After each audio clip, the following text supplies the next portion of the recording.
¿Es recomendable para alguien que tiene un billete invertir en comprarse un depa? Walt Disney hace un montón de años se imaginó que en ese pantano, lejos de todo, ¿no? Donde no había agua, no había luz, no había ningún servicio, en la mitad de un pantano, voy a construir parques de diversiones y vendrá la gente a vivir. Tienes que agarrar un nicho en donde los grandes y los experimentados no estén dispuestos a competir. Porque si entras a construir, a comprar un terreno, un Miraflores al lado de Ifica, olvídate, salvo que el mercado vuele y todo, vas a estar fregado, no te va a ir bien.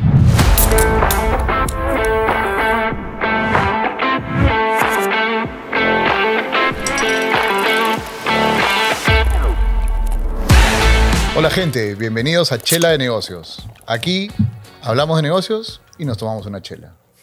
Bienvenidos. Hoy día, Nico, nos acompaña Martín. ¿Nos puedes hablar de él, por favor? Martín Bedoya, creo, ¿no? Martín es muy buen amigo mío hace varios años y es una de los primeros en entrar a Edifica, de los fundadores de Edifica, la inmobiliaria que, bueno, todos los que vivimos en Lima hemos visto en algún momento alrededor nuestro. Todos se han quejado en algún momento. En algún momento. Salud, Martín.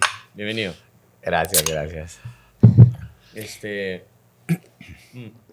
Ya te hemos explicado un poquito, pero la idea del podcast no es entrar tanto en tu historia de vida, la historia de Edifica, sino más bien tratar de entender el negocio detrás de la industria, ¿no? La industria inmobiliaria, la industria de la construcción, de, digamos, todo lo que está alrededor de un negocio. El universo, claro, es un universo, ¿no? El negocio inmobiliario. Y tiene, de hecho, varias patas, porque hay empresas que solo se dedican a construir, otros que compran y venden, otros que desarrollan, inclusive compran terrenos, los cortan en pedacitos, los lotizan, venden los lotes. Tienes otros que compran para alquilar.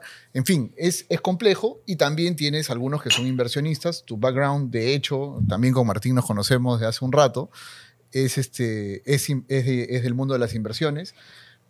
¿Cómo nos podrías, por favor, ayudar a ordenar, ¿no? Porque he dicho un pedacito de lo que me viene a la mente, pero entendemos que es súper amplio. ¿Y tú cómo entiendes, digamos, a los participantes que hay en la industria, en el mundo inmobiliario? Sí, a ver, como lo has dicho, es un mundo súper amplio, ¿no? O sea, acá lo más conocido es acá en Perú, por lo menos, es el modelo, lo que se llama residencial, que son empresas como Edifica, que compra un terreno, desarrolla un edificio y después vende los departamentos, ¿no? Eso es como lo más común, ¿no? Pero existen, o sea, está dividido en residencial, digamos, comercial, industrial, que son las principales, y después hay un montón de otras y los terrenos derivadas más pequeñas. Los terrenos, por ejemplo, que es, claro, esas lotizaciones, o sea, que son súper comunes acá, es algo que, pucha, yo he visto poquísimo en el resto del mundo, ¿no? Pero si tú vas, o sea, ya inclusive dentro del solo residencial, o sea, acá, digamos, este modelo de desarrollo, ¿no? Para vender, o sea, es lo más grande, lo que más se conoce, pero si tú vas a Estados Unidos, en mercados más desarrollados, lo más grande es el multifamily, que es desarrollar o sea, que un solo dueño se queda con el inmueble y lo renta, ¿no? Y después hacen, digamos, la rentabilidad vendiendo el edificio como un todo. O sea, gente que compra para alquilárselo a otros. Gente que compra, digamos, un terreno, lo desarrolla, se lo queda, ¿no? Lo estabiliza, genera rentabilidad, genera los alquileres y después lo vende después de cierto tiempo. Lo vende como una empresa, ya no solo como la propiedad. O sea, inclusive el desarrollo, ya tiene claro, flujos. Incluso el desarrollo más común es ese, el desarrollo de multifamily. O sea, el desarrollo acá, que es lo que se conoce en Estados Unidos como desarrollo de condos, que es le vendes a muchos propietarios distintos un departamento a cada uno. Es chiquito, digamos. Si tú ves Estados Unidos, es chiquito. Es retail, digamos. Si tú ves Europa, es chiquito. Mucho más grande es el otro, ¿no? Acá, evidentemente, por varias cosas que podemos conversar después, no existe prácticamente el desarrollo multifamily. Y después, bueno, está el comercial, que el comercial se divide en oficinas, ¿no? Y en retail. Locales comerciales. ¿No? Locales comerciales, tiendas, retail. Que ahí hay de todo, ¿no? Hay de strip malls, a tiendas individuales, a centros comerciales. Y está el industrial, ¿no? Que es todo desde parques logísticos, almacenes, etcétera, ¿no? Entonces, o sea, acá, o sea, bueno, en realidad en el mundo de lejos el más grande es el residencial, porque es la industria más grande y la industria más estable, tal vez. Claro, la mayoría de la tierra en una ciudad está Se hecha usa para casas, vivir. ¿no? Para casas. Entonces, sí es el asset class, o sea, en realidad es el asset class más grande del mundo, ¿no? O sea, si tú comparas la bolsa, todos los mercados privados, el asset class más grande del mundo es el real estate, y entre esos, de lejos, la vivienda, digamos, el residencial, ¿no? Porque, bueno, la gente necesita donde vivir, ¿no? Ya, lo que pasa es que acabas de mandarte una de esas palabrejas, el asset class, ¿no? Asset class, claro. Que es el tipo de activos. Es el ¿no tipo de cierto? activos. Asset ¿Por class qué? Porque uno puede ser dueño de diferentes tipos de activos. Puede ser dueño de empresas, de real estate, que es el mundo inmobiliario, o sea, ser dueño de propiedades, ¿no es cierto? Y también, bueno, de acciones, de cash.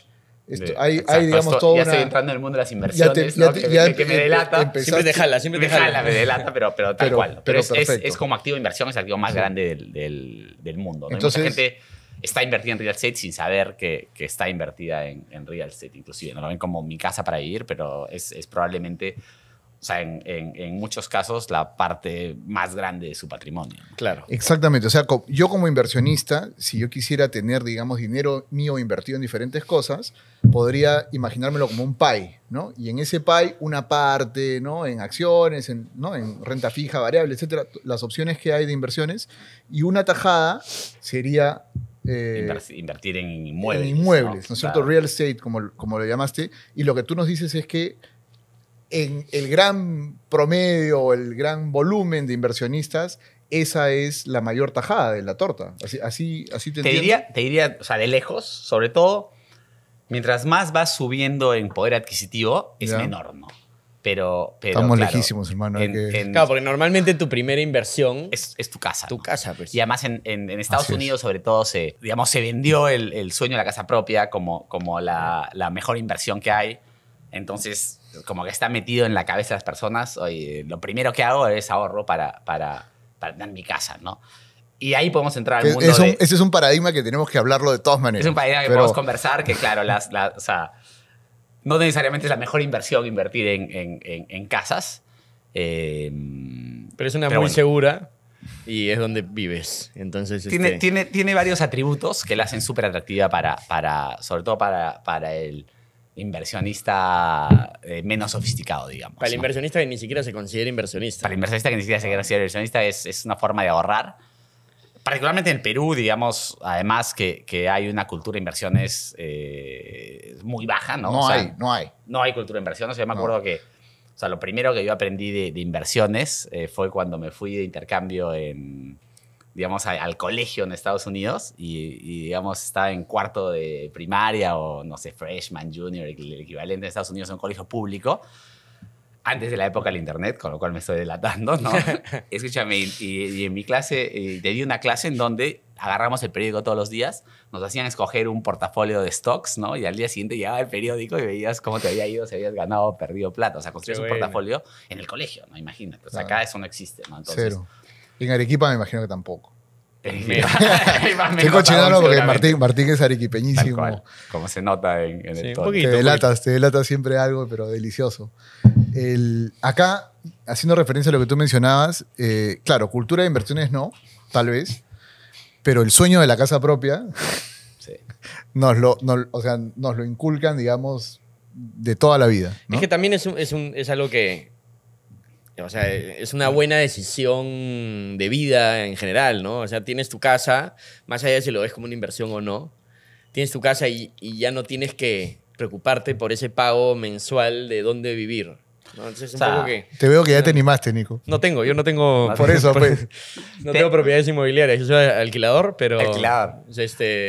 Pero lo entiendo perfectamente, ¿no? Claro, si lo ves puramente, digamos, numéricamente, ¿no? Se puede hacer el argumento de que hay mejores formas de invertir, pero el real estate tiene, o sea, dos propiedades, o tres propiedades, te diría, básicas que son ideales para el inversionista, sobre todo un poco sofisticado. Uno, la tangibilidad, ¿no? O sea, le encanta, oye, acá está mi plata. el ladrillo y lo puedo ver, ¿no? Dos, ¿no? Que en el mundo usualmente de las inversiones, eso es un defecto, ¿no?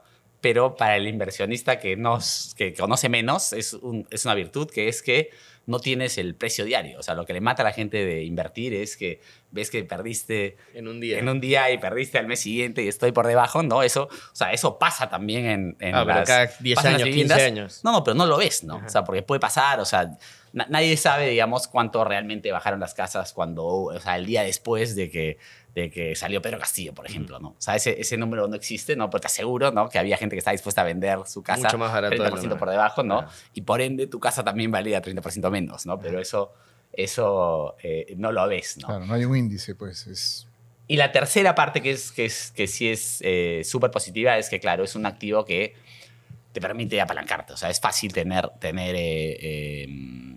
crédito para comprar una vivienda, que cuando la cosa bien, o sea, el riesgo del crédito es que maximiza los retornos, ¿no? Pero maximiza o minimiza los resultados, ¿no? Entonces, si te va bien y estás apalancado, te va súper bien. Pero generalmente las condiciones de los créditos hipotecarios son de las mejores que puede conseguir, digamos, un inversionista más retail. Entonces, puede ser que es una inversión muy buena por este factor de apalancamiento que no tienes si tú quieres ir a invertir en cualquier otra cosa. ¿No? Es y muy sobre difícil todo que un inversionista... hoy que ya existe el hipotecario, porque, digamos, cuando yo era chico, eso era... Tal cual. No había. Ahora ¿no? existe financiamiento a largo plazo, bueno, ha crecido, gracias a Dios, el mercado financiero en el país. Entonces, tiene esas tres características, diría, que sí lo hacen súper atractivo para un inversionista promedio. Y se fomenta por todos lados, es la verdad. O sea, hay una ley en la que puedes sacar parte de tu AFP para tu primera vivienda, ¿no? Sí, para amortizar el hipotecario. Para nada más, por ejemplo, claro. Pero para eso sí, porque de alguna manera pues genera ahorro, genera seguridad. Claro. Reduce el riesgo de las pensiones futuras de la población y demás, ¿no? Tal cual. Claro, porque reconoce el espíritu detrás, digamos, de esa norma es que reconoce que es otra manera de invertir y de guardar plata para después. Claro, ¿no? y realmente, o sea, para el que sabe, para el que no tiene, digamos, un patrimonio muy alto.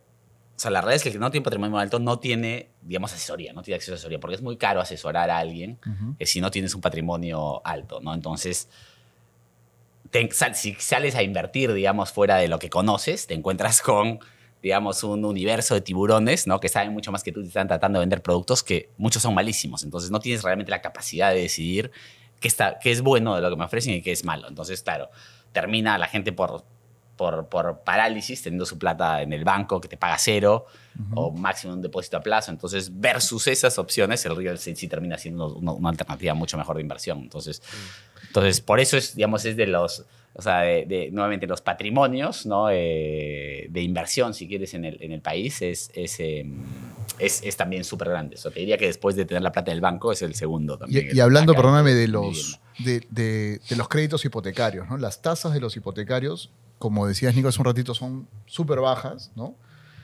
En términos relativos a otros tipos de préstamos. Eran súper bajas. Bueno, eran. Lo que pasa es que, en efecto, entiendo yo que esa tasa, que es la más baja de las que existen, de todas maneras tiene metido el riesgo del país donde estás, ¿no? En otros países, digamos, más desarrollados, económicamente más avanzados, las tasas de un hipotecario pueden ser 1%, 2%. Ya no, pero antes sí. Antes, o sea, en Europa eran claro. 0, ¿no? Casi, o sea, 1, sí. O sea, casi nada y es súper largo plazo, ¿no? Ahora que han subido las tasas en todo el mundo, estamos en las tasas más altas, ya no tanto, digamos, ¿no? Pero igual suelen ser las más bajas, o sea, si lo comparas con crédito de consumo, con tarjeta de crédito o cualquier otra cosa, son muchísimo más bajas. No, porque el activo está ahí y es muy difícil destruirlo, digamos. Exacto, es un activo que es difícil destruirlo.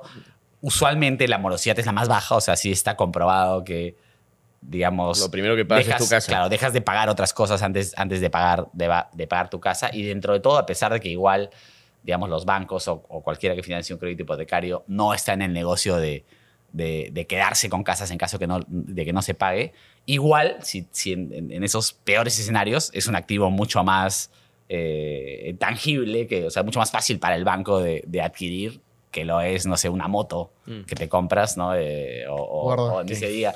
Porque la moto, además, para el año siguiente ya perdió valor simplemente porque cambió de modelo. No todas, Nico, no todas. No todas. Pero por ejemplo, o ni ese día de cualquier electrodoméstico. Claro, o sea, claro. O sea, recuperación de las cosas es carísimo. Un televisor, en fin, ¿no? Esto está ahí, no te lo puedes llevar en ningún sitio y no lo puedes mover. Y en caso inclusive de megacatástrofe, el terreno persiste. Exacto. Bueno, inclusive, ¿no? Y el negocio inmobiliario es básicamente, de alguna manera, ver un espacio e imaginarte el futuro de ese espacio. Y chutarla en esa imaginación. Claro. Es decir, acá, o sea, el desarrollo inmobiliario, digamos. Claro. Es ver un lugar y decir, acá hay potencial de que en futuro los precios suban porque un montón de gente va a querer vivir por acá, porque se está desarrollando esto acá, porque hay una vista que nadie vio, hay una condición natural, lo que fuera. Ese es el... O sea, ese es el desarrollo inmobiliario. Como te dije, hay un montón de negocios inmobiliarios distintos. Yo en verdad me siento más... O sea, evidentemente con tantos años en la industria sé un poco de todos, pero realmente, o sea, me siento con capacidad de hablar con propiedad solo de desarrollo, que es lo que más hacemos, y de vivienda, ¿no? Residencial, ¿no? Inclusive te diría para el segmento específico que nosotros atacamos, porque nosotros como Edifica somos súper focalizados en hacer un mismo tipo de producto, ¿no? Entonces, en sencillo, sí es eso el negocio inmobiliario, es decir, oye, ¿qué puedo hacer con este lote y cómo puedo generarle? A mí me venía a la mente, perdóname, no es mucho de residencial, ¿no? Pero Walt Disney hace un montón de años se imaginó que en ese pantano, lejos de todo, ¿no? Donde no había agua, no había luz, no había ningún servicio, en la mitad de un pantano, voy a construir parques de diversiones y vendrá la gente a vivir y que lleguen los trenes. Y compró la tierra nada. Aeropuertos, todo. Es el negocio. Es el negocio. Es un negocio de apuestas futuras de qué va a pasar acá. Claro, o sea, es más que... O sea, te diría que más que de apuesta futura es de cómo tú a ese pedazo de tierra le puedes sacar más valor que la persona que está al costado, ¿no? Pero eso puede venir en parte por... O sea, la parte más romántica es la parte de imaginarte y de crear algo distinto, ¿no? Uh-huh. Que es, digamos, una parte importante del desarrollo inmobiliario, pero yo te diría que el desarrollo inmobiliario tiene dos partes que son súper importantes. La primera es, evidentemente, la parte de conceptualización de producto y finalmente tienes que crear algo que sirva y que sea útil en ese espacio, ¿no? Pero la segunda parte, que es tal vez menos conocida, digamos, y que es, te diría... O sea, por lo menos igual, si no más importante, ¿no? Es la parte de estructuración financiera de cómo vas a convertir en un negocio ese pedazo de tierra, ¿no? Y te diría que es inclusive más importante porque, o sea, realmente donde tú multiplicas la rentabilidad como desarrollador inmobiliario, el valor de tu inversión y la inversión que estás haciendo y el negocio por el cual estás es en la parte de estructuración financiera, mucho más que en la parte de conceptualización, diseño, ventas, construcción, o sea, todas las partes que uno ve externamente terminan, o sea, para ti como desarrollador muchas veces terminan aportando menos valor que la parte de estructuración financiera. Te pongo un ejemplo, ¿no? O sea, yo, para hacerlo en sencillo, ¿no? Claro, tú tienes, o sea, ves un terreno, ¿no? Y tú te imaginas y dices, voy a pagar X por el terreno, voy a pagar 10 por el terreno, me va a costar 70, digamos, la construcción y todos los gastos inmobiliarios, ¿no? Y tengo una utilidad de 20, ¿no? Entonces dices, oye, sea una cosa genial, ¿no? Y o sea, entonces yo tengo que poner y pongo mis 10, digamos, no me puedo financiar los otros 70, ¿no? Uh-huh. Y gano 20, ¿no? Le saco 2 veces a mi plata, digamos, en ese periodo, que es una rentabilidad súper buena, ¿no? Si tú dices, ya, pucha, hago una cosa increíble, ¿no? En construcción y diseño increíble, tal vez le hago 5% del precio, ¿no? Entonces me gano 5 más, ¿no? Entonces, en vez de ganar 20, me gano 25. Si dices, pucha, soy un genio, digamos, comercialmente, ¿no? ¿Cuánto más le puedes sacar, digamos? O sea, suponiendo que tienes que construir dentro de una serie de parámetros, ¿no? Y que tienes una cantidad de metros cuadrados para construir, etcétera, le sacas 10 más ya, que es brutal, ¿no? Digamos, has hecho un trabajo increíble, le sacas 30, ¿no?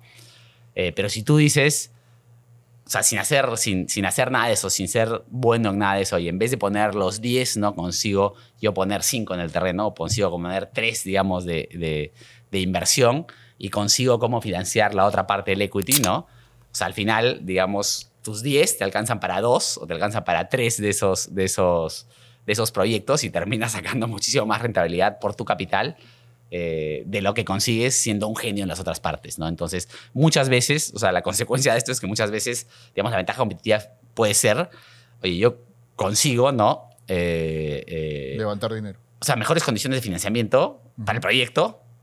Ponte, cuando alguien va a competir con Edifica, si tú quisieras construir un proyecto al lado nuestro, o sea, nosotros, el banco nos va a pedir menos aporte que a ti, ¿no? Y eso ya cambió la rentabilidad total, ¿no? Entonces, nosotros, claro, pero los digamos inversionistas nos van a pedir menos retorno por su capital, por la trayectoria y todo. Entonces, ganarle, digamos, a esas ventajas competitivas sin que tengamos que hacer un mejor producto, digamos. Pero ¿no? digamos Entonces, que el paso previo es el acceso al capital, ¿no? Si tienes capacidad de conseguir que el banco o algún inversionista, algún primo, amigo, algún millonario conocido te preste la plata para hacerlo.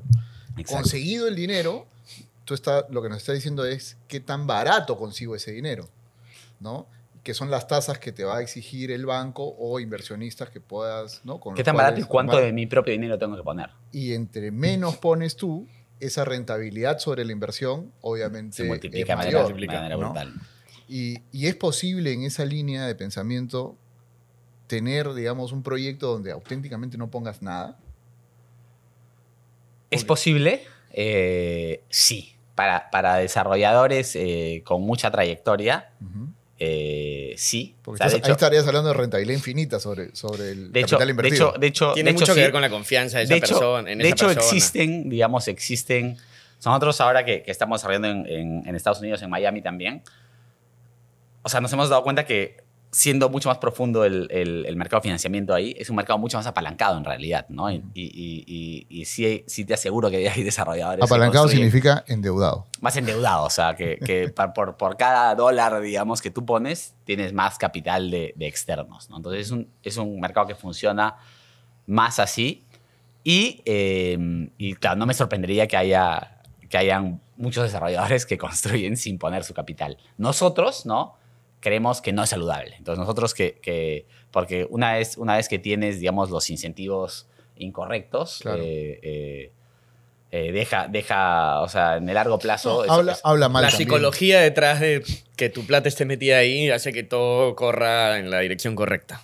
Tal cual. Entonces, Como en todo, ¿no? Como Charlie Munger decía, no, muéstrame los incentivos y yo te muestro los resultados, ¿no? Claro. Entonces, en el largo plazo, por más pro que seas desarrollador, ¿no? Se han visto casos, de hecho, es un mercado cíclico, ¿no? Entonces, si no hay... Es un mercado cíclico en donde, digamos, el ciclo de yo invierto, desarrollo, me invento lo que voy a hacer, Ujú. salgo a vender, ¿no? Termino de construir un ciclo súper largo, ¿no? Entonces, y durante esos periodos largos de tiempo pasan un montón de cosas, pasan subidas, pasan bajadas de mercado. Entonces, por más crack que seas desarrollando, te van a tocar épocas malas y te van a tocar épocas malas en donde tienes proyectos que están, o sea, están muy poco vendidos, están en situaciones riesgosas, ¿no? Entonces, realmente si tu plata no está ahí, si tu plata no está ahí, es el primero que le dejas de dar bola. se generan incentivos Perversos. perversos. Nosotros, en verdad, por ejemplo, que hemos creado toda esta red de inversionistas y que, pucha, o sea, tal vez si hubiéramos querido empujar hacia ahí lo hubiéramos podido hacer, nosotros nos autorregulamos y decimos, oye, nunca queremos llegar a eso porque es sano que tengamos nuestra plata metida en los proyectos. Pero sí se podría, teóricamente. Yendo o volviendo, mejor dicho, sobre tu ejemplo, identificas un lote y dices, oye, en este lote, lo primero yo veo potencial. El lote me cuesta 10 y sobre esto yo puedo construir algo, como tú decías, que me cueste 70, ¿no? Ese cuánto puedo construir y ese cálculo de a cuánto podría vender, sobre todo si lo cortas en pedacitos, típico multifamiliar, departamentos, ¿no? Depende de unos ciertos parámetros, ¿no es cierto? O sea, no es solamente yo veo este lote, oye, aquí se me ocurre hacer un edificio de 20 pisos. Cuéntanos Claro. un poquito de qué depende y cómo se gestiona eso, porfa. O sea, ahí un montón del know-how inmobiliario está ahí. O sea, te diría o sea, nuevamente lo romántico, eso y la creatividad y qué se me ocurrió hacer ahí, pero en realidad tienes un montón de limitantes, ¿no? Y en verdad la creatividad viene por cómo manejas esas limitantes, ¿no? Entonces, la experiencia te enseña que siempre hay áreas grises, o sea, siempre o sea, nosotros que solo construimos prácticamente en 3 distritos, ya conocemos exactamente qué se puede hacer en ese distrito, cuáles son las áreas grises, porque siempre hay áreas grises. O sea, nosotros cuando nos fuimos a Estados Unidos y imaginamos, oye, acá es un desastre, tema de los parámetros, ¿no? En Estados Unidos debe estar todo súper parametrizado, debe ser facilísimo. Urbanísticos. Urbanísticos, ¿no? Que el parámetro urbanístico es cuando tú compras un Lo que te deja el municipio. Un terreno, oye, esto es lo que puedes construir acá, ¿no? Nosotros dijimos, y ahora en Estados Unidos iba a ser súper cuadriculado. Mucho peor que acá, olvídate. Ahí es una negociación básicamente con la municipalidad de qué puedes hacer. O sea, mucho más áreas grises. Todos son áreas grises. Entonces, gran parte de la creatividad y de la imaginación que necesitas es en cómo maximizo, digamos, lo que puedo, el metro cuadrado vendible, que finalmente es lo que te da a ti la rentabilidad, maximizando el precio del metro, de este metro cuadrado vendible dentro de las limitantes que tengo en este lote específico. Entonces ahí en realidad hay muchísimo de valor, te diría. O sea, después de estructuración financiera, esa es la segunda parte que te genera mayor valor. Y por eso es clave el expertise también, ¿no? O sea, ustedes ya saben construir en estos 3 distritos este tipo de departamento para este tipo de cliente, que ya sabes qué quiere, qué necesita, qué busca. ¿Qué tanto hay de cierto en esa frase de que el real estate tienes que hacerlo cerca donde vives, ¿no? Que no te aventures. Normalmente te dicen, no hagas tu primer proyecto de real estate en un lugar que no conoces, ¿no? Es mega local el real estate. O sea, en realidad, o sea, sí, no es un mal consejo de hacerlo al lado donde vives porque naturalmente sabes mucho más de esa zona, ¿no? Sin darte cuenta, ¿no? O sea, a pesar de que si vas a hacer tu primer proyecto igual no sabes nada de real estate y estás tomando un montón de riesgo, siquiera conoces algo más de la zona específica. Nosotros con toda la experiencia que teníamos, nos lanzamos, digamos, a hacer un proyecto en Piura, en el 2012, 2013, que claro, nosotros comenzamos 2005, 2006, el boom inmobiliario, lo hacíamos todo bien, entonces dijimos, escúchame, no nos podemos equivocar, no somos infalibles. Soy un genio. Somos genios, claro. Entonces decidimos, vamos a comprar a Piura, pero dijimos, oye, si vamos a hacer todo el esfuerzo de mudarnos a una provincia, tiene que ser algo grande, ¿no? Vimos los precios, parece barato, ¿no? Olvídate, ese proyecto recién estamos terminando, ¿no? 3 años después, ¿no? Después no sé cuántas etapas, después dolor de cabeza ha sido, digamos, el único proyecto en donde hemos ganado plata en toda la historia. Tenemos más de 60 entregados, ¿no? Ese es el único donde nos ha ido mal y nos ha costado, digamos, canas, sangre, sudor y lágrima y varias noches de no dormir, ¿no? Entonces...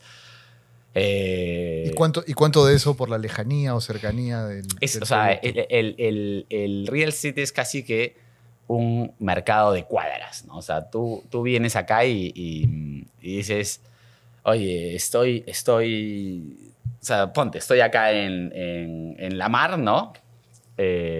Versus estar, ¿no? 3 cuadras más allá, estás en, ¿no? Víctor Maurtua probablemente, ¿no? Entonces, para alguien que no viene, ¿no? Y dice, oye, acá veo en Víctor Maurtua se está vendiendo no sé cuánto, entonces dices, oye, en la mar puedo vender lo mismo, ¿no? Y compras considerando eso y, no, o sea, para alguien que vive acá, no tiene nada que ver, ¿no? Pero te pasa eso, o sea, hay un proyecto famoso en Arequipa, por ejemplo, ¿no? Que está en Cerro Colorado, ahí, que ha pasado por varias manos el proyecto. Y que cuando hicieron la inversión, un fondo de acá de Lima, uno de los fondos grandes que había, me dijeron, oye, pero el proyecto es genial porque está al lado de Caima y se puede vender mucho más barato. Y yo que vi ahí le decía, eso no es Caima por ningún lado. O sea, el que está ahí sabe que eso no es, ¿no? Entonces, en el mapa aparece. Tienes que estar, o sea, está cerquita, efectivamente, pero créeme, no es lo mismo, ¿no? Entonces, ese tipo de cosas, ¿no? Entonces, o sea, nosotros, por ejemplo, cuando decidimos irnos a Miami, olvídate, dijimos, no vamos a ver, o sea, igual, claro, paseas terrenos, etcétera, pero no vamos a tomar absolutamente ninguna decisión de inversión hasta donde tener un socio local. Un socio local que entienda lo que está pasando, tienes que estar parado ahí, tienes que estar parado un montón de tiempo ahí para realmente conocer el mercado, ¿no? Entonces, es de cuadras, ¿no? Es, o sea, como dicen, no, location, pero para conocer location, ¿no? Tienes que tener localidad, ¿no? Entonces, o sea, por eso es que no hay las inmobiliarias transnacionales gigantescas que están en todos los países. Es súper local en general. Es un mercado... Claro, a nivel de desarrollo, digamos, en efecto no. Brokers sí hay algunos de alcance. Brokers, claro, pero es... Claro, compran y venden, ¿no? Y más venden que compran, ¿no? O sea, el negocio de los brokers, te digo que es, oye, ayudar a los clientes a clientes que saben menos de ellos, ¿no? Y tienen datos de transacciones, etcétera, ¿no? O sea, ese negocio es así, pero o sea, en realidad el que se lleva el lion's share del riesgo es el desarrollador, ¿no? Y en ese negocio no ves desarrolladores multinacionales, ¿no? Que estén en todos los países. O sea, no se va a hacer por esa especialización que requiere el real estate, ¿no? Y dale. No, iba a preguntar, me mencionaste desarrollador, lo hemos tocado así ligeramente, pero ¿Cómo funciona el ciclo? la cadena, o sea, La cadena. ¿qué roles hay en la industria? Claro, a ver, el desarrollador es el que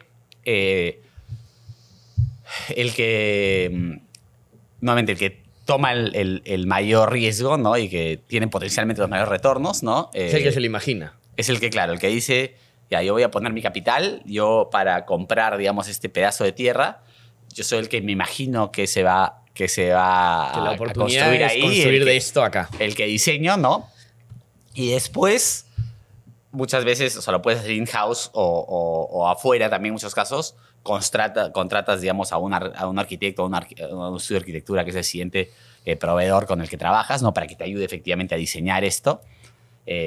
Después... Y ahí, perdóname, el encargo, intuyo yo, que le das al arquitecto es quiero maximizar los metros cuadrados vendibles, que lo mencionaste hace un rato. Sí, pero con bastantes restricciones. Porque tienes que decir, oye, quiero hacer tal porcentaje de departamentos de este tamaño, tal porcentaje de este tamaño, este mix. Así tú tienes que saber más o menos qué se puede hacer, ¿no? Porque Claro, si compras... no es solo metros cuadrados, no no es un... Es el puedes know-how, vender, pues. no puedes vender lo que sea, ¿no? O sea, no puedes comprar un terreno, ir donde un arquitecto y decirle, oye, ¿cómo puedes maximizar los metros cuadrados? Porque te puede salir un producto que no es comercialmente No, vendible.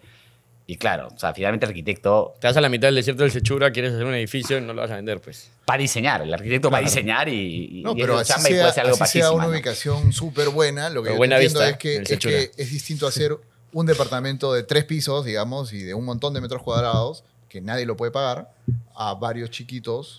Que Tú tienes que probablemente- entender perfectamente, o sea, cuando le das el encargo, a quién le quieres vender el producto que estás haciendo, ¿no? Y tú eres el que tomas el riesgo, ¿no? Entonces, claro, el arquitecto te va a diseñar lo que tú le pidas, ¿no? Y lo que tú nos decías es, oye, yo veo un espacio, ¿no? Un terreno, y digo, sobre esto se me ocurre hacer tal tipo de edificación. Estimas cuántos metros cuadrados puede haber, cuántas unidades podrías vender, a qué precios, etcétera. Y luego viene el costo de ese metro cuadrado, de esas unidades, ¿no es cierto? Claro. Y ahí es donde creo, yendo a la pregunta de Nico, en la cadena entraría ahí a jugar el constructor, ¿verdad? Exacto. O sea, como suele pasar es el desarrollador que se imagina el proyecto, lo trabaja con el arquitecto, lo diseña, ¿no? Y entras en esa fase de trabajo con el diseño. Y después entra el constructor que le dices, ya, quiero que me cotices este producto que yo creo que puedo vender, ¿no? Eso nosotros, ya como aprendizaje, hemos descubierto que es una fórmula que no funciona. O sea, lo que nosotros hacemos es involucramos desde el principio, digamos, al constructor, porque realmente gran parte del valor que se puede ahorrar en construcción no está en salir, licitar la obra y agarras a tres constructores y 4 constructores, ¿no? Al final, el que te da el precio más barato, tomas ese.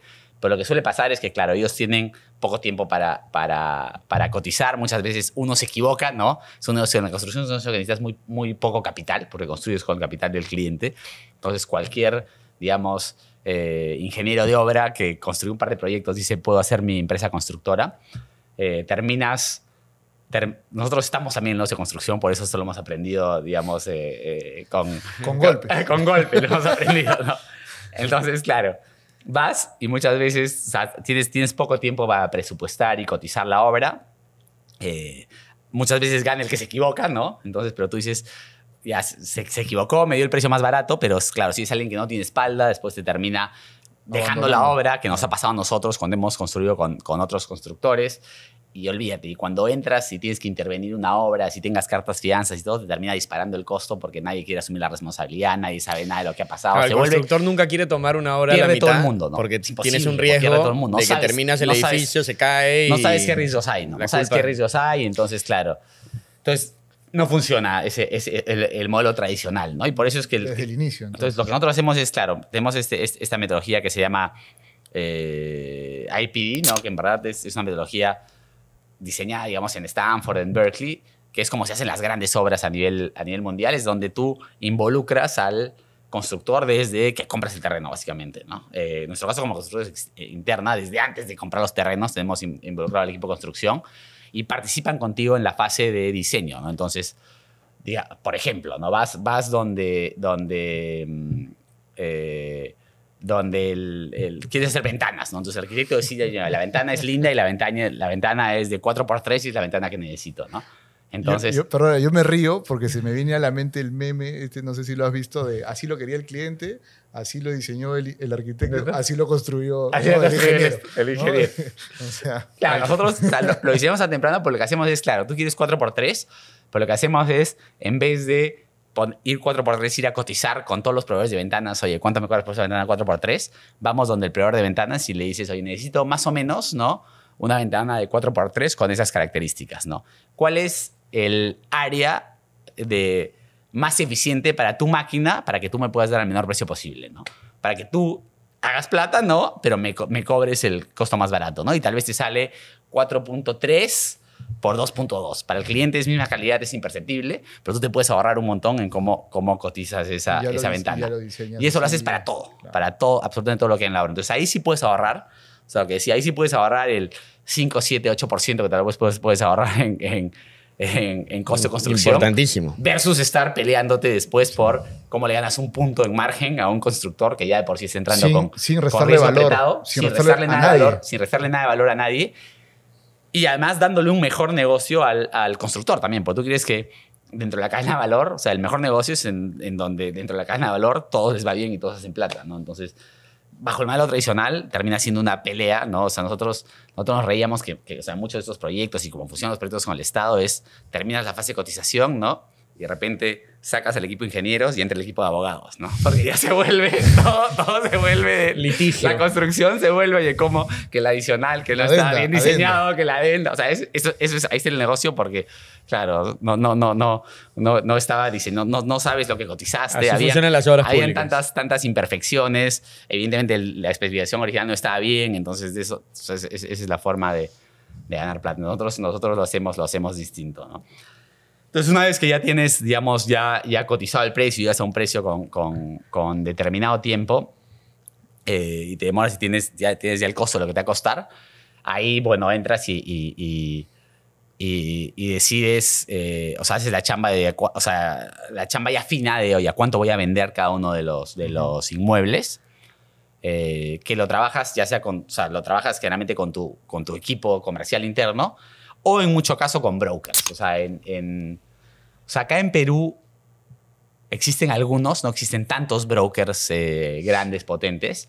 Pero, por ejemplo, nos hemos ido a Miami. En Miami, o sea, la figura del broker es brutal, es potentaza y son estas cadenas de brokers que tienen redes, digamos, internacionalmente, cobran comisiones súper altas, o sea, se han desarrollado, son súper por eso y son bien pros, ¿no? O sea, tienen vendedores que conocen el mercado increíble, de súper buen nivel, entonces tiene mucho más poder el broker y es lo usual trabajar con un broker externo. A diferencia de acá, en donde la mayoría de inmobiliarias grandes, digamos, como nosotros, trabajan todos con su equipo de ventas in-house, propio. ¿no? Pero ahí entra, digamos, otra etapa de la cadena, ¿no? Y lo último es ya una vez que entregas el departamento, eso a la parte de postventa y hacer que el edificio funcione bien post tu entrega, ¿no? Que eso te diría que es la parte que funciona peor todavía en la industria, ¿no? Funciona mucho mejor ahora de lo que funcionaba, digamos, hace 15, 20 años cuando comenzamos. Lo usual, digamos, hace 15, 20 años, cuando el mercado estaba en boom, era que, claro, o sea, yo era dentista, tenía un terreno y yo construía. Y evidentemente, como el precio subía 20% todos los años, sin saber nada, igual ganaba plata. Pero una vez que entregaba el departamento, básicamente cambiaba mi número de teléfono para que no me llame y no se queje nadie. ¿No? Era una locura. Era una locura, ¿no? O sea, ahora sí ha evolucionado bastante eso, pero todavía, digamos, creo que hay mucha chama por hacer en cómo haces que la convivencia dentro de los departamentos funcione bien, ¿no? ¿Por qué? Porque te compra gente con diferentes intereses, hay gente que vive ahí, hay inquilinos de largo plazo, hay inquilinos que alquilan por Airbnb, ¿no? Entonces cada uno tiene un set de necesidades distintas, empresas ¿no? especializadas en recepción de departamentos, ¿no? Una persona a quien yo conozco mucho, hace poco se compró un departamento y para recibir el departamento contrató a esta empresa, no me acuerdo cuánto le cobró, pero fue quien se encargó de hacer todo el chequeo minucioso y la constructora le hizo correcciones y tal. O sea, súper especializado y Tal ya, cual. o sea, son señales de madurez de nuestro O mercado. sea, y es verdad, o sea, finalmente, a ver, o sea, la realidad es que la construcción es un proceso manual, ¿no? O sea, ahora digamos algo de tecnología en diseño, etcétera, pero en realidad, o sea, tú andas una obra y son personas, ¿no? Poniendo un ladrillo encima de otro ladrillo. Así es como se construyen los edificios. Entonces, naturalmente, hay fallas, por más experiencia que tengas, porque son equipos grandes, ¿no? Muchos subcontratistas dentro de la obra, ¿no? Como Entonces, se construye en Perú, por lo menos. Porque No. sí hay un montón de... y cada vez más construcción pero no en edificios como los que nosotros hacemos. Claro, edificios no. O sea, en edificios como nosotros hay Por ahora. casas prefabricadas por ahora, digamos, ¿no? Pero usualmente, o sea, tú ves o sea, te diría que ahora, por ejemplo, que hemos ido o sea, Estados Unidos, cada estado es un mundo, ¿no? Entonces, cuando hemos ido, digamos, a Florida, específicamente a Miami, o sea, te diría que el nivel de construcción que hay acá es muchísimo mejor. O sea, es más rápido, más eficiente, con más seguridad, ¿no? De cómo se construye allá, ¿no? O sea, sí estamos por delante. O sea, Perú es un país en donde realmente se construye bien a Sí, he nivel escuchado un montón de Latinoamérica y eso. esto, ¿no? Entonces, También no es- tiene que ver con que hay terremotos y con el clima y con las condiciones de cómo funciona. O sea, un tema es, claro, los márgenes de seguridad que tienes, ¿no? Pero te digo en velocidad, ¿no? En técnicas de construcción. O sea, nosotros... esa historia es chistosa, ¿no? Pero, o sea, cuando fuimos, nosotros dijimos, oye, todo el mundo debe construir como nosotros construimos, con esto de Lean Construction, IPD, o sea, acá en Estados Unidos debe ser, lo debe hacer todo el mundo, ¿no? O sea, y fuimos donde un constructor y dijimos, no vamos a licitar, queremos darte la obra desde el principio, toda esta teoría, que ahí era rarísimo y nadie la hacía, ¿no? Entonces, nadie quería entrar ni siquiera, porque decía, oye, no, tú dime, yo te cotizo cuando estés listo y así funciona aquel negocio, ¿no? Tuvimos que convencer a un tipo y para convencerlo, ¿no? Tuvimos que llevarlo a Stanford, ¿no? Y en Stanford tenían un mapa así de, oye, ¿cuáles son las empresas que hacen este tipo de construcción en el mundo? Estos ejemplos, y ahí estaba productiva, ¿no? Entonces recién ahí el gringo nos creyó y dijo que tal vez estos patas sí saben algo, ¿no? Porque si no, este grupo de peruchos, ¿no? Que viene acá, o sea, ¿qué me van a decir a mí cómo construir? Claro, digamos, claro. ahí, o sea, se imaginaban que ahí poníamos, ¿no? Construimos usábamos la gallina para, ¿no?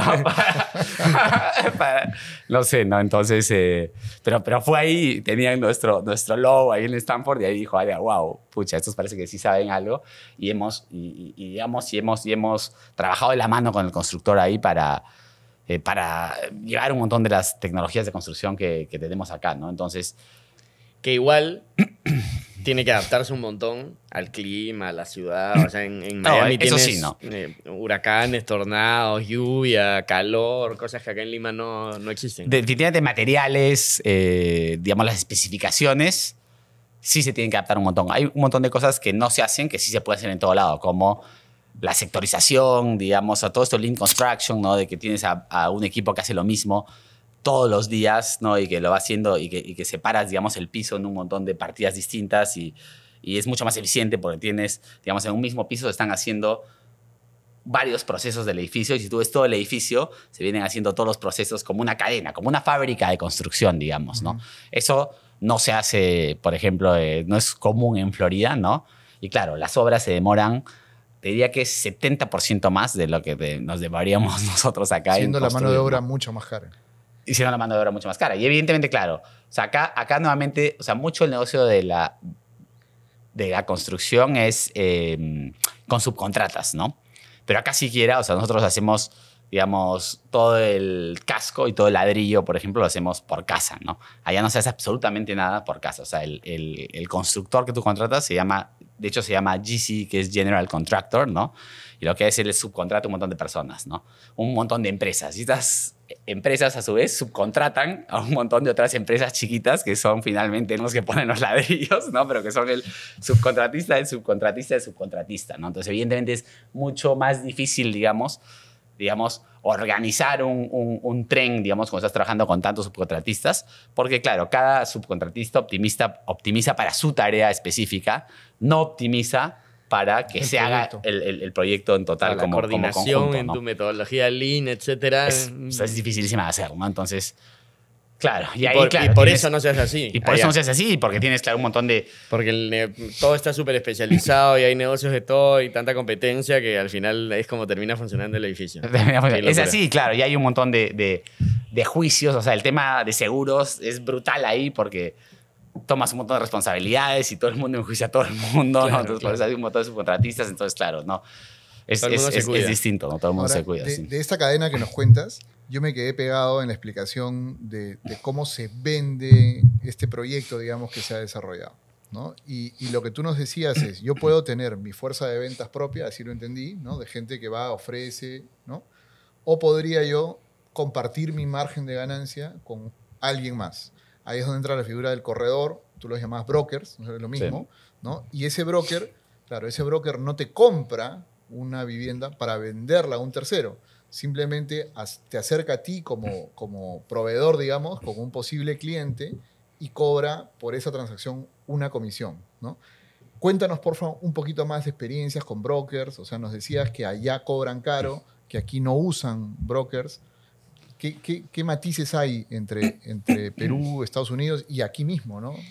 O sea, claro, las diferencias, sobre todo, diría más que en Estados Unidos, en Florida en específico, ¿no? O sea, Ya. en Miami, esas empresas o sea, una ventaja que sí tienen, digamos, Miami versus Lima, digamos, es diseño de marca, ¿no? Y venderte el sueño de Miami, ¿no? Son unos genios, ¿no? Construyendo marca y la parte imaginativa. Y tú entras acá y estás en un edificio, ¿no? Y te dicen, mira, y acá en este piso vas a estar como en Central Park, ¿no? Ya. Y yo veo, claro, y es un piso cada un poco más grande que esto. Y digo, escúchame, ¿has ido a Central Park? ¿No? O sea, ¿cómo puedes decir que esto es un Central Park? ¿No? Olvídate, pero te están vendiendo y las imágenes y el 3D y que te ponen.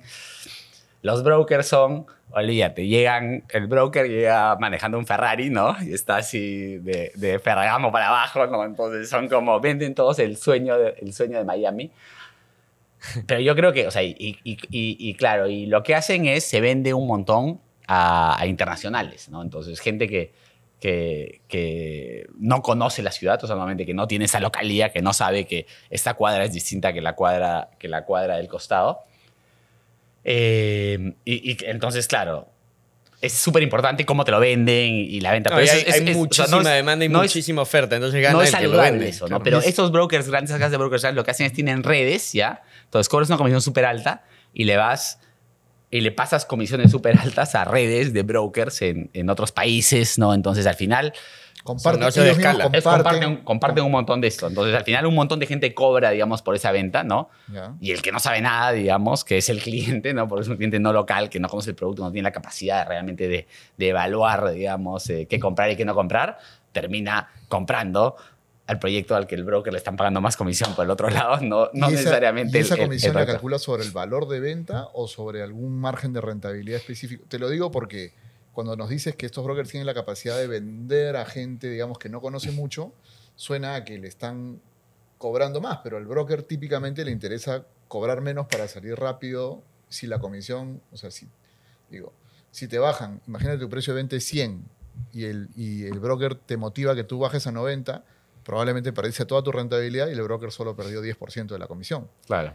El- O sea, los precios los manejas tú siempre, ¿no? O sea, el broker no entra... O sea, claro, estas casas grandes de broker con las que trabajas de la mano siempre van a tener ese incentivo, ¿no? Pero finalmente el desarrollador, que es el que contrata la casa de broker, ese es el precio. o sea, si eres un desarrollador que no te fijas o sea, que no controlas tu precio de venta, estás out, ¿no? O sea, el precio de venta, o sea, una vez que ya conseguiste la estructura de financiamiento,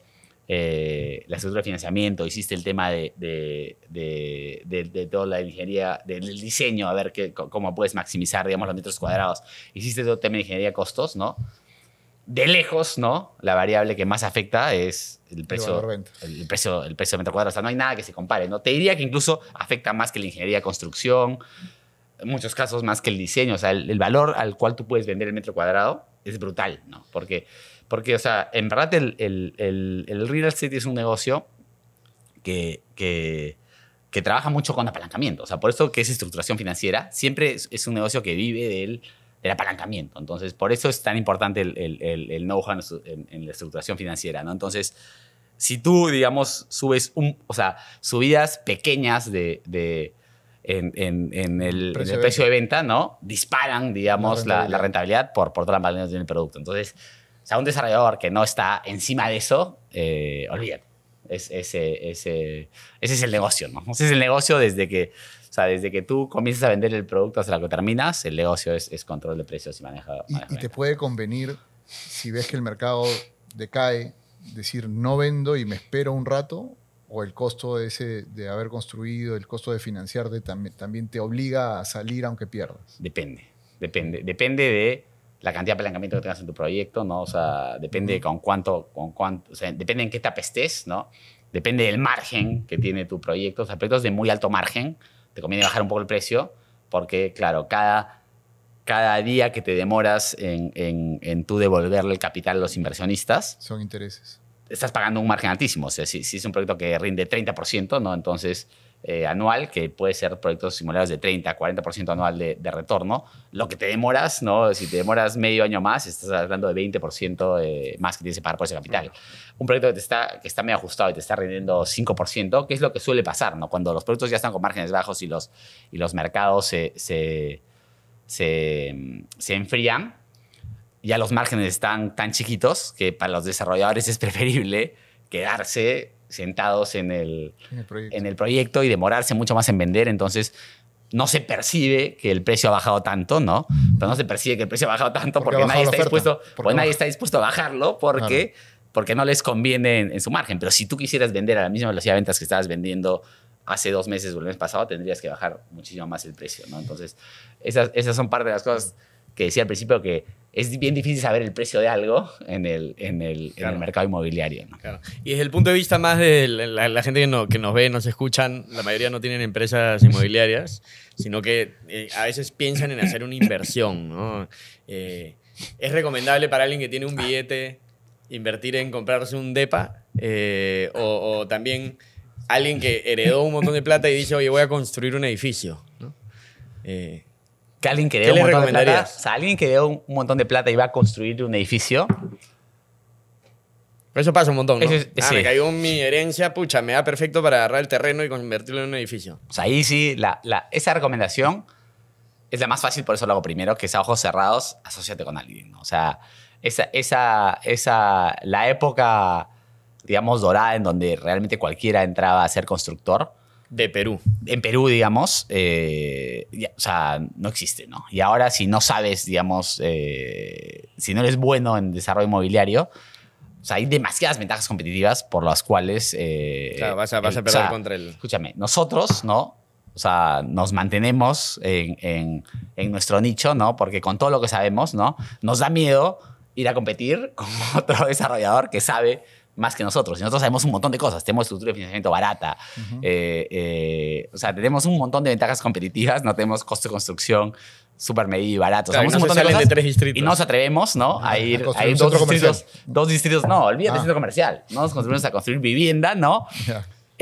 De un producto que es un poco diferente al nuestro. Centro comercial, olvídate. Eso ya ni pasa por nuestra mente, ¿no? Claro. O sea, imagínate para alguien que no tiene 20 años, ¿no? Digamos, o sea, que nosotros hemos entregado más de 6.000 viviendas, hemos construido más de 60 edificios, o sea, imagínate para alguien que no ha hecho eso, ¿no? Lanzarse a competir con cualquier desarrollo es una locura, ¿no? Entonces, si no consigues un socio que tenga expertise en ese segmento específico, en ese mercado específico, o sea, lo que sea que tengas que compartir rentabilidad con él, te va a salir barato, porque nuevamente, o sea, simplemente con que él va al banco y le van a prestar en mucho mejores condiciones, ya eso te disparó de tal manera la TIR de tu inversión que olvídate todo lo demás que trae a la mesa, ¿no? Claro.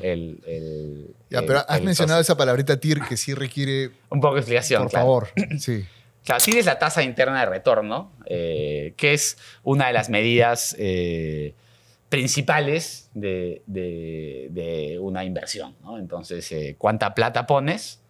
Y la tasa interna de retorno, que se mide anualmente generalmente, es, oye, ¿cuánto me está pagando al año esa inversión que he hecho, ¿no? Entonces, tú tienes una tasa de retorno, una TIR del 20% y te demoras 2 años, quiere decir que el primer año gané, o sea, mi plata valía 1.20 y el segundo año 1.20 por 1.20, entonces saqué 1.44 al final, ¿no? Entonces calculas eso y eso es la TIR. Lo bueno de calcular esa tasa, esa TIR, es que te permite comparar tu inversión con otras posibilidades. Con todas las otras posibilidades que tienes de cómo hubiera usado mi plata. Exactamente. Un 20% es un número pues, de locura que no se ve así nomás en el mundo de las inversiones. Es inusual, claro. Porque si, digamos, este ejemplo que tú decías, Nico, de alguien que le cayó de repente un montón de plata y dice, voy a invertir. Tú lo decías hace un rato, la dejo en el banco, me paga 0. La invierto en un fondo mutuo, hoy día que la cosa está con tasas altas, te puede pagar 5, ¿no? Y otras opciones, la invierto en bolsa, te puede 0, puede ser 30, ¿no? O sea, ya es según cómo muevas tus fichas. Y esos números se vuelven comparables en un proyecto inmobiliario al calcular la TIR, ¿no? Eso te permite ver qué tanta plata recuperas versus otras opciones de inversión. Ahora, yendo de nuevo al ejemplo, esta persona recibió una plata y dice, yo quisiera hacer un edificio acá, ¿no? O sea, está claro que la probabilidad de que esa TIR sea muy bajita o negativa es una probabilidad grande, ¿no? Si no tienes nada de experiencia en el mercado de hoy, totalmente. Claro, ahora, puede pasar. Es que tantas veces hemos escuchado la historia de alguien que en el pasado lo hizo y hizo un montón de plata, pero eso era en el pasado. Lo que pasa es que, claro, cuando los precios suben 20% al año, 25% al año, que es lo que pasaba, digamos, entre el 2003, 2004 y el 2012 en este país, subían los precios 20-25% al año. No importa lo que hagas. O sea, si te equivocas en todo, ¿no? Y claro, el proyecto demora 3 años, ¿no? Entonces, tú hiciste tu calculito y dijiste, ya, mira, hago esto, me cuesta 100 y lo vendo a 120, ¿no? Pero han pasado 3 años, ¿no? Y tú lo terminas vendiendo a 180, ¿no? A 170. Olvídate, pues te equivocaste en costos, se dispararon los costos, vendiste fatal, fuiste ineficiente en el diseño, ¿no? No hay nada que pueda hacer mal, igual haces plata. Igual fue un súper negocio, ¿no? Entonces, todo lo que nos interesaba a nosotros cuando comenzamos en Edifica era cómo vendemos, ¿no? Y cómo vendemos y cómo vendes mejor. Y claro, este negocio de poner precios era semanal, ¿no? Todas las semanas era cuánto subíamos de precio, ¿no? Porque ni siquiera cómo acomodar los precios. Es cuánto subías de precio semanalmente. Claro. Eso se llamaba el negocio y cómo vendías. Recién cuando se ajustó el mercado inmobiliario, para que tengas una idea, este año recién va a vender en Lima. Recién va a superar la cantidad de viviendas formales que se vendieron en el 2012. ¿Ya? O sea, 13 años después, o sea, fue tan brutal la caída, ¿no? O sea, cayó del 2012 al 2014, ¿no? Cayó más del 50%. Es un mercado que hay 50% en ventas, ¿no? Es brutal, pues, ¿no? Así que quebraron unas inmobiliarias grandes, ¿no? Entonces, hace un negocio de ajustarse. O sea, hasta el 2012, no importaba lo que hicieras, del 2012 o sea, hasta ahora, digamos, ha sido un mercado, te diría, de eficiencia, de, oye, ya... O sea, por eso, hay 2 motivos por los cuales no es una buena idea hacer eso ahora. Uno, porque, claro, no sabes si te va a tocar otro mercado así. Pero 2, porque tienes jugadores mucho mejores, ¿no? O sea, en el 2012 todos éramos nuevos, ¿no? El mercado inmobiliario, no existía el crédito hipotecario antes, entonces el mercado inmobiliario recién aparecía, recién en las crisis anteriores se habían muerto los anteriores, entonces todos los inmobiliarios éramos nuevos y no sabíamos hacer bien las cosas, ¿no? Todos estábamos aprendiendo. Ahora, no, y era súper atomizado. Hasta ahora es un mercado súper atomizado. O sea, la inmobiliaria más grande tiene 7 y pico % del mercado, ¿no? Nosotros que somos la segunda, digamos, tenemos 5 y pico % del mercado. Es igual atomizado, ¿no? Pero ya estas inmobiliarias, ¿no? Ya saben hacer las cosas, ¿no? Ya han entregado un montón de proyectos y ya tienen una ventaja que, claro, si tú te paras, heredé plata, se me ocurrió porque se necesita, no, pucha... Vivienda, es una gran idea en Lima hacer vivienda para el adulto mayor, lo que sea, ¿no? Y mi tía me llama y me insiste, ¿pero qué no hacen eso? ¿Por qué no hacen eso? ¿No? Y es mi tía que quiero muchísimo y no sé cómo decirle, tía, no es nuestro negocio y no tenemos idea, ¿no? Y nosotros vamos a hacer una cosa para un tipo de cliente, ¿no? Ahora le enviamos este video a tu tía. No sabemos cómo hacer, o sea... Hay demasiadas incógnitas. Entonces, claro, tú heredaste y dices, acá en Lima falta eso, ¿no? Copias lo que hay en otros países. No te digo que no te puede ir bien. O sea, a veces... Claro, te puede ir súper bien, pero al mismo tiempo tú que a veces construyes con plata de otros, tienes que ir por la inversión Que más seguridad puedes entregarle Exacto. la rentabilidad que Exacto. quieres. ¿no? Entonces, digamos, de alguna forma tienes que aprender si quieres entrar y bueno, y se crean nuevas empresas. Mi consejo para alguien que está creando una nueva empresa es, oye, tienes que agarrar, que un poco sin saber fue cómo comenzó Edific, lo que nosotros hicimos. Tienes que agarrar un nicho en donde los grandes y los experimentados no estén dispuestos a competir, ¿no? Porque si entras a construir, a comprar un terreno, un Miraflores al lado de Edifica, olvídate, salvo que el mercado vuele y todo, vas a estar fregado, no te va a ir bien, ¿no? Pero o sea, nosotros, por ejemplo, comenzamos con terrenos súper chiquitos en parques en Surco, en donde no existían terrenos grandes, ¿no? Entonces, todas las inmobiliarias que estaban ahí eran inmobiliarias que construían los departamentos de 7, 8 departamentos y que o eran nuevos, ¿no? O no habían crecido, ¿no? No lo hicimos por diseño, ¿no? Lo hicimos porque Por oportunidad. no había plata para hacer un proyecto más grande, ¿no? Y eso es lo que nos daba la billetera para hacer. Pero claro, los primeros 10 proyectos que hicimos fueron así, ¿no? Y recién después saltamos a otro nivel y fuimos aprendiendo un montón, ¿no? Entonces sí te diría, tienes que agarrar un nicho en donde no esté dispuesto a competir, que no sea económicamente rentable para nadie de los que saben más que tú, ¿no? Ahora, Si no, hay una manera de invertir esa plata ficticia que nos ha traído Nico a la mesa, ¿no? En el negocio inmobiliario sin necesariamente ser un miembro de toda esta cadena, ¿no? Y yo he oído hablar de estas fibras, Firbis, que son instrumentos pasivos, ¿no? Para invertir en el mundo inmobiliario. ¿Tú también estás ligado a ese tipo de negocios? o sea, no, o sea, nosotros, o sea, como grupo creamos Core Capital, ¿no? Que de hecho, o sea, fue de lo que yo me encargué un montón de tiempo en Edifica, que es una gestora de fondos de inversión, ¿no? Ahora, nosotros, dentro de fondos de inversión hay normalmente un montón de fondos de inversión, ¿no? Hay los fondos de inversión, digamos, de equity, ¿no? Que son los fondos de inversión que se asocian con nosotros para desarrollar el proyecto. Ujú. Hay fondos de deuda que te prestan en diferentes etapas del proyecto. O sea, a veces dentro de la estructuración financiera no es lo más eficiente tener Ya. siempre el capital de riesgo, ¿no? Sino la idea es partir el proyecto en diferentes etapas con diferentes riesgos Hay y una- diferentes garantías. Una pausita, Perdón. Martín, perdóname. Yo más o menos te sigo, pero de repente... Yo no. Me estoy enredando un poco ahí. Pero lo que tú dices en simple es, hay inversionistas que te ponen plata y cuando dices equity te refieres a que ellos se vuelven parte del negocio. Como y socios, y tú digamos, les das del- acciones, ¿no es cierto? Esa es una forma de... Exactamente, de una fondo de forma de inversión. recibir dinero y ahora tú, inversionista tercero, eres el dueño del X%, del 20%, del 5%, del 70%, lo que sea. Y la otra manera es un inversionista que viene y te presta plata. Y cuando alguien me presta plata, yo tengo una deuda con esa persona, yo sigo siendo dueño de este negocio y le devuelvo su dinero más intereses. Una tasa fija, digamos, siempre Ya. y cuando el proyecto pueda pagar esa tasa fija y tiene prelación versus el equity del proyecto, ¿no? Y dentro de esas dos Ujú. hay varias combinaciones porque hay tasas variables, hay tasas mezzanine, ¿no? En donde son estructuras mixtas, ¿no? Entonces, en la estructura de capital hay un montón de capas en general. Entonces, tú puedes invertir en las diferentes capas y hay diferentes riesgos, digamos, para invertir ahí. Y después hay otro tipo de fondos, que son los que tú mencionaste, que son los REITs, fibras, que lo que hacen, que son nuevamente gigantescos, acá en Perú casi no existen, ¿no? O sea, existe Fibra Prime, ¿no? Que es una de las fibras, que es la más grande acá, pero que es una fibra enana versus el tamaño de fibras que hay en el mundo. O sea, sin ir muy lejos, ¿no? O sea, en México tienes solo una fibra 1, tiene, o sea, más de, no estoy seguro, pero puede ser que tenga 10.000 millones de dólares esa fibra solo, ¿no? Y el mercado total en México tal vez tiene 30.000, 40.000 millones de dólares en fibras. ¿Qué son las fibras?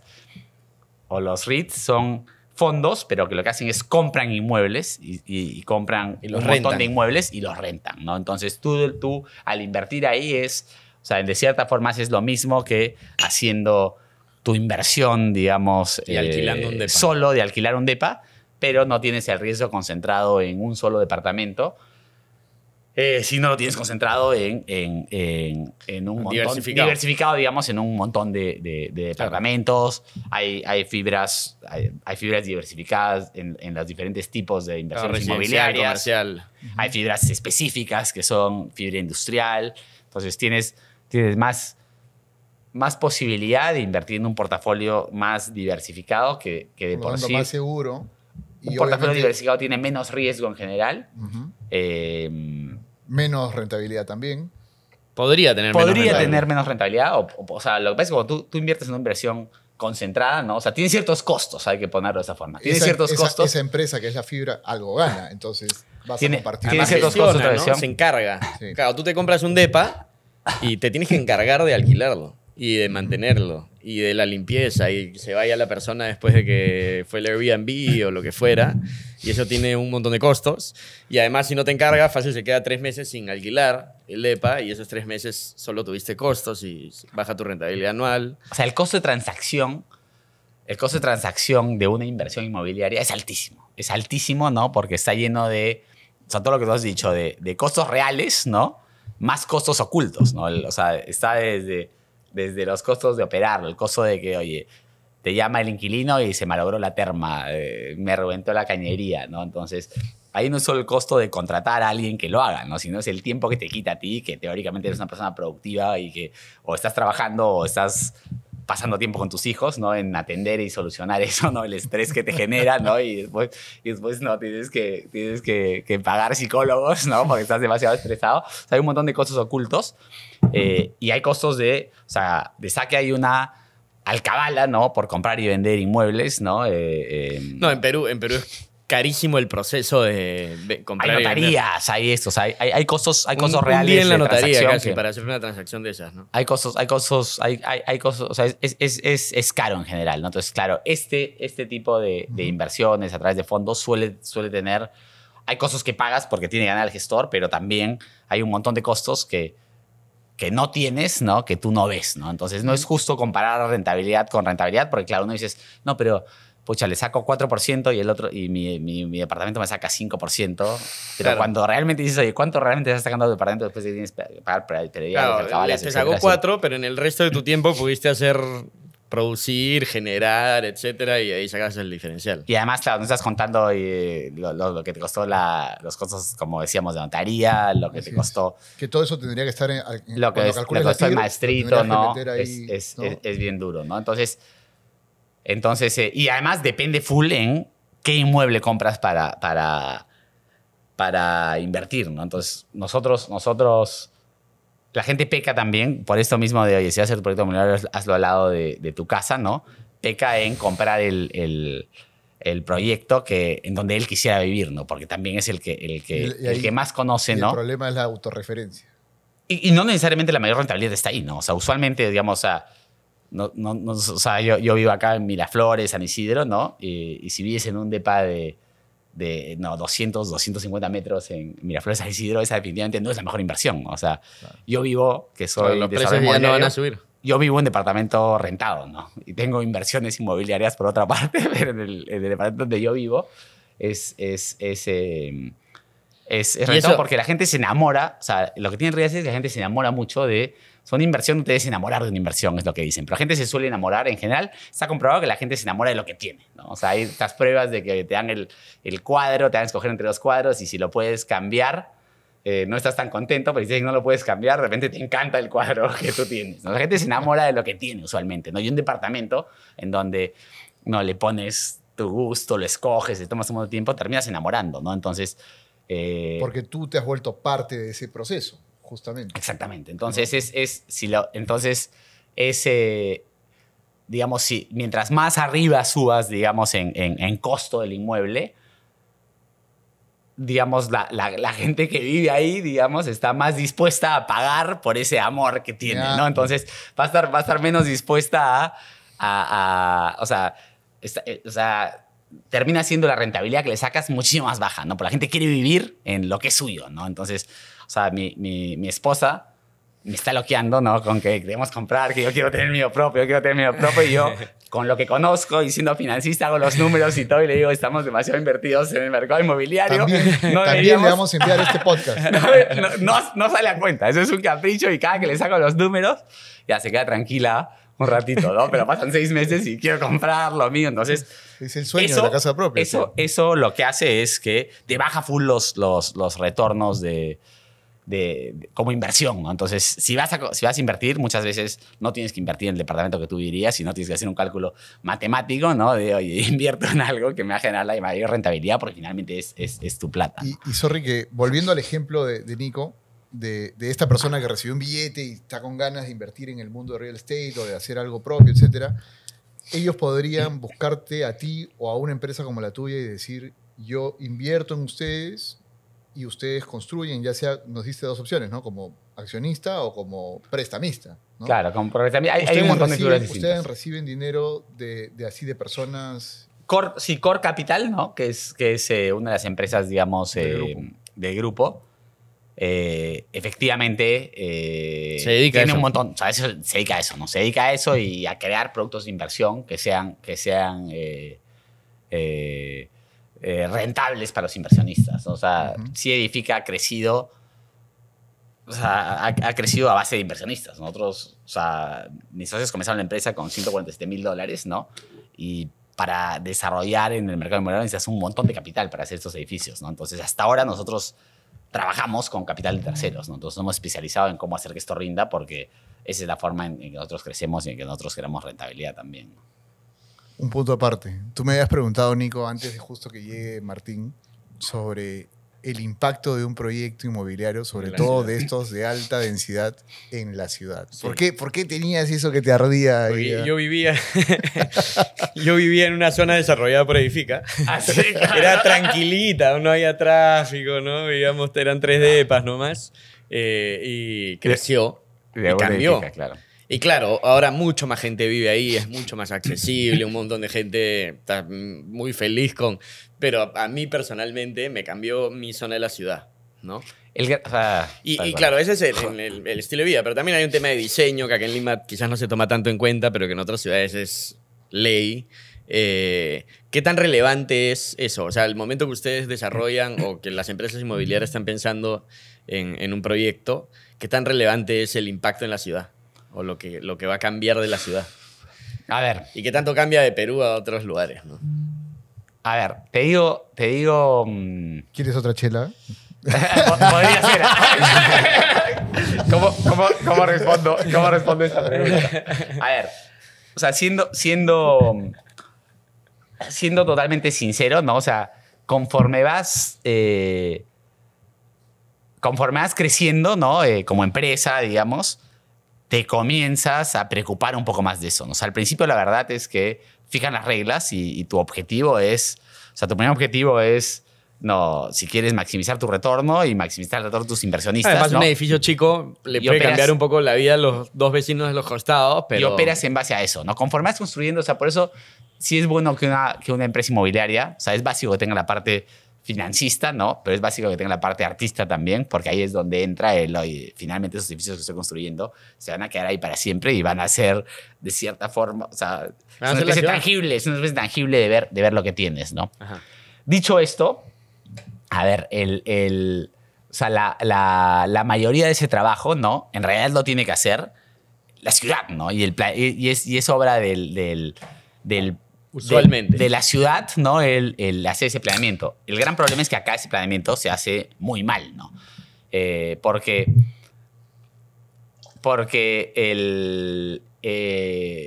claro, o sea, naturalmente, digamos, un desarrollador que nuevamente está construyendo con capital de terceros, usualmente porque así funciona el mercado inmobiliario, como estamos conversando, tiene la obligación de tratar de maximizar el retorno, ¿no? Para los stakeholders que están apostando por claro. o sea, que le han dado la responsabilidad y una deber fiduciaria, digamos, si quieres, de tratar de maximizar la rentabilidad de la gente que está dando eso. Entonces, no puede ser, digamos, muy artista en ese aspecto, ¿no? Dicho esto, ¿no? Y yo sé que claro, esto tal vez puede ser un poco polémico y tal vez, digamos, tengo incentivos cruzados con esto, pero... Claro. O sea, sí está comprobado, digamos, que no existe o una de las herramientas de productividad, digamos, si quieres, más brutales que hay es la ciudad, ¿no? O sea, es la forma más económica, ¿no? De hacer que la gente se vuelva más productiva, de darles luz, de darles agua. Crecer hacia arriba, de darles recursos. O sea, esto de digamos, incrementar, digamos, el volumen de personas que viven por metro cuadrado en una ciudad es súper eficiente, digamos, económicamente es mega eficiente. Y por eso es que la ciudad, o sea, ha salido el trabajo remoto, la pandemia, y se decía, va a haber un regreso a esto, un regreso, o sea, tal vez va a haber se va a poner en reversa esta tendencia, pero no se ha puesto en reversa esta tendencia, porque la gente quiere seguir viviendo donde hay vive la todo. otra gente y donde se generan los negocios y donde están los contactos y donde aprendes y donde está el conocimiento, donde y un puedes edificio como los que hay en Nueva York, en Manhattan, de esa cantidad de pisos, entiendo que por parámetros aquí no se podría construir en ningún lugar, ¿no es cierto? O sea, tendrías que hacer una cantidad de sótanos que no imposible, se te acaba la tierra. Claro, o sea, pero lo que ha terminado pasando es que, o sea, una cosa que sí ha cambiado, digamos, es que la necesidad de sótanos y de carros baja muchísimo. O sea, nosotros en realidad, en los proyectos que hacemos, ¿no? Construimos, o sea, siempre el limitante es la cantidad mínima de estacionamientos que nos deja hacer la municipalidad, ¿no? Y los compradores no quieren los estacionamientos. O sea, inclusive construyendo lo mínimo que podemos, ¿no? Siempre terminamos rematando al final departamentos, vendiendo más baratos que el costo que nos costó, digamos, producir ese estacionamiento. ¿Por qué? Porque no quieren, ¿no? los compradores. O sea, ya, digamos, sí había un cambio general en ese sentido, en donde si vives, digamos, en un edificio que esté en medio de la ciudad, ¿no? Te es por todos lados, ¿no? Más fácil, no tener un carro, ¿no? Y ya con la inversión de Uber y todo, prefieres no tener el carro, ¿no? Entonces, eso nuevamente genera eficiencia, porque la gente está más cerca de donde trabaja, donde vive. O sea, lo peor que puedes hacer es, oye, baja altura, ¿no? La ciudad, como ha crecido Lima, ¿no? La ciudad ha crecido, digamos, Lima se ha ampliado, digamos, horizontalmente de una manera brutal, ¿no? Pero hay gente que trabaja en Miraflores, en San Isidro, y que se demora 2 horas en llegar a su chamba, 2 horas y media en llegar a su chamba, en una ciudad donde no tienes buen transporte público, ¿no? Entonces eso es brutal, ¿no? Entonces, claro, ¿cuál es el problema? Que siempre, ¿no? Para Nico, ¿no? Que vive en este edificio, es una joda que me pongan una torre, digamos, de 20 pisos y que van a entrar... 2 o 3 fue en mi caso. Y que van a entrar 2 o 3 y van a entrar 350 personas, donde me envían 4 gatos, ¿no? Y van a entrar 350 personas, pero claro, a los 3 o 4 o 5 nicos que vivían por la zona, los vas a fregar y va a ser mucho peor para ellos. Claro, pero en realidad es responsabilidad de la municipalidad que el tráfico no se vaya... Claro, pero estás mejorando la vida a 350 otras patas que ya no van a tener que ir 2 horas y media a su chamba. Y en ese caso, digamos, en el caso específico es también... O sea, hay muchos casos, digamos, como en Barranco, que se han construido un montón de estos edificios, etcétera. O sea, la municipalidad tiene mucho más plata, hay más seguridad, ¿no? Está mucho más bonito, los parques están mejor, funciona mejor o sea, tiene un montón de beneficios también, ¿no? Pero siempre la gran parte y eso pasa en todo el mundo, o sea, no es en Perú, ¿no? Gran parte del tema es... Nicos hay en todo el mundo. Se les llama los NIMBYs, ¿no? Que es not in my backyard, ¿no? Y eso es lo que pasa, Eso es lo que pasa en todos los mercados inmobiliarios, y hay esta guerra, ¿no? Por la ciudad, digamos, grande que quiere... Resiste. O sea, no, que quiere masificar, digamos, y está a favor de masificar.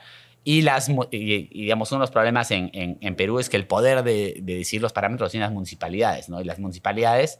Los votos de las municipalidades son los vecinos actualmente. Entonces, claro, Nico va a ir donde el alcalde, que lo conoce porque está hace no sé cuánto tiempo y tiene influencia, y le va a decir, oye, no dejes que construyan, y se van a fijar los parámetros.